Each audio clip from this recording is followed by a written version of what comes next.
Assalamualaikum warahmatullahi wabarakatuh. Perkenalkan, nama saya Fani Utami dari kelas Akuntansi Manajemen R10.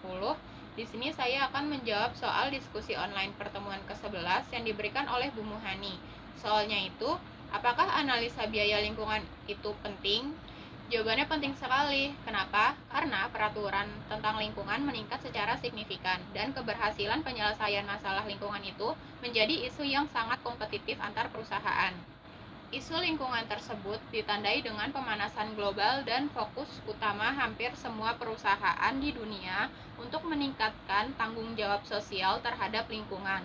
Saat ini, pengelolaan lingkungan yang menggunakan konsep end of pipe treatment itu diarahkan untuk dirubah menjadi upaya pencegahan terjadinya pencemaran lingkungan dengan melakukan perubahan terhadap proses produksi melalui efisiensi penggunaan sumber daya, sehingga dapat meminimalkan limbah yang dihasilkan. Hal tersebut dapat dilakukan dengan pengelolaan biaya lingkungan untuk meningkatkan distribusi biaya lingkungan dalam aktivitas pengendalian, sehingga tercapainya ekoefisiensi, yaitu merupakan gabungan kata antara ekologi dengan efisiensi, di mana kata ini mengimplikasikan bahwa peningkatan efisiensi berasal dari perbaikan kinerja lingkungan.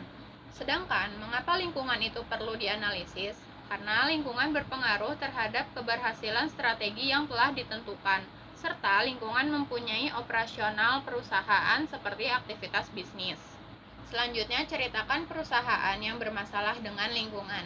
Saya di sini akan memberikan contoh perusahaan yaitu PT Expravet Nasuba. Jadi perusahaan ini dianggap melanggar Undang-Undang Lingkungan Hidup, yaitu membuang limbah cair ke aliran Sungai Deli, serta ada saluran pembuangan tanpa pengolahan. Lalu perusahaan tersebut kena segel KLHK dengan memberhentikan pembuangan limbah, tetapi tidak memberhentikan kegiatan perusahaannya. Penyegelan dilakukan setelah penyidik Gakum LHK wilayah Sumatera Utara menemukan bukti dan fakta bahwa PT Expravet Nasuba ini tidak memiliki izin pembuangan limbah cair serta ditemukan adanya saluran bypass, yaitu saluran di mana pembuangan air limbah ke badan air tanpa pengolahan. Fakta ini ditemukan saat olah TKP. Limbah cair yang dibuang ke aliran Sungai Deli berwarna kecoklatan. Lalu diambillah sampel limbah cair tersebut dan dilakukan uji laboratorium. Berikut hasil dari uji laboratorium tersebut. Setelah dilakukannya penyegelan pembuangan limbah, pihak manajemen perusahaan menolak penyegelan. Walau pada tahun 2013 sudah ada teguran tertulis dari Pemko Medan, namun hingga tahun 2018 perusahaan pun mengabaikannya. Selanjutnya pada 13 Maret 2013 itu Wali Kota Medan sudah memberikan sanksi administrasi paksaan pemerintah kepada PT tersebut berdasarkan SK atas pelanggaran yang dilakukan. Namun perusahaan tidak melaksanakan isi surat tersebut, bahkan tetap membuang limbah cair langsung ke Sungai Deli. Perusahaan hanya diminta menaati aturan hukum. Keterangan dapat diberikan saat proses pemeriksaan di Balai PAM Gakum KLHK wilayah Sumatera. Perusahaan sudah menyerahkan pengajuan dokumen analis mengenai dampak lingkungan yaitu AMDAL, pembuangan limbah akhir.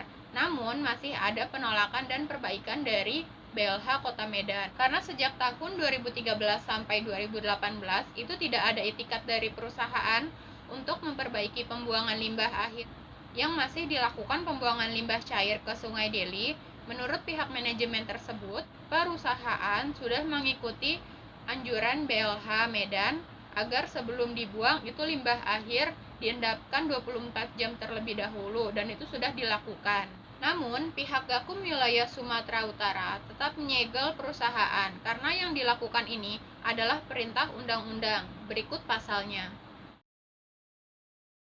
Pihak perusahaan tetap menolak menandatangani berita acara penyegelan, namun sudah dilampirkan berita acara penolakan itu.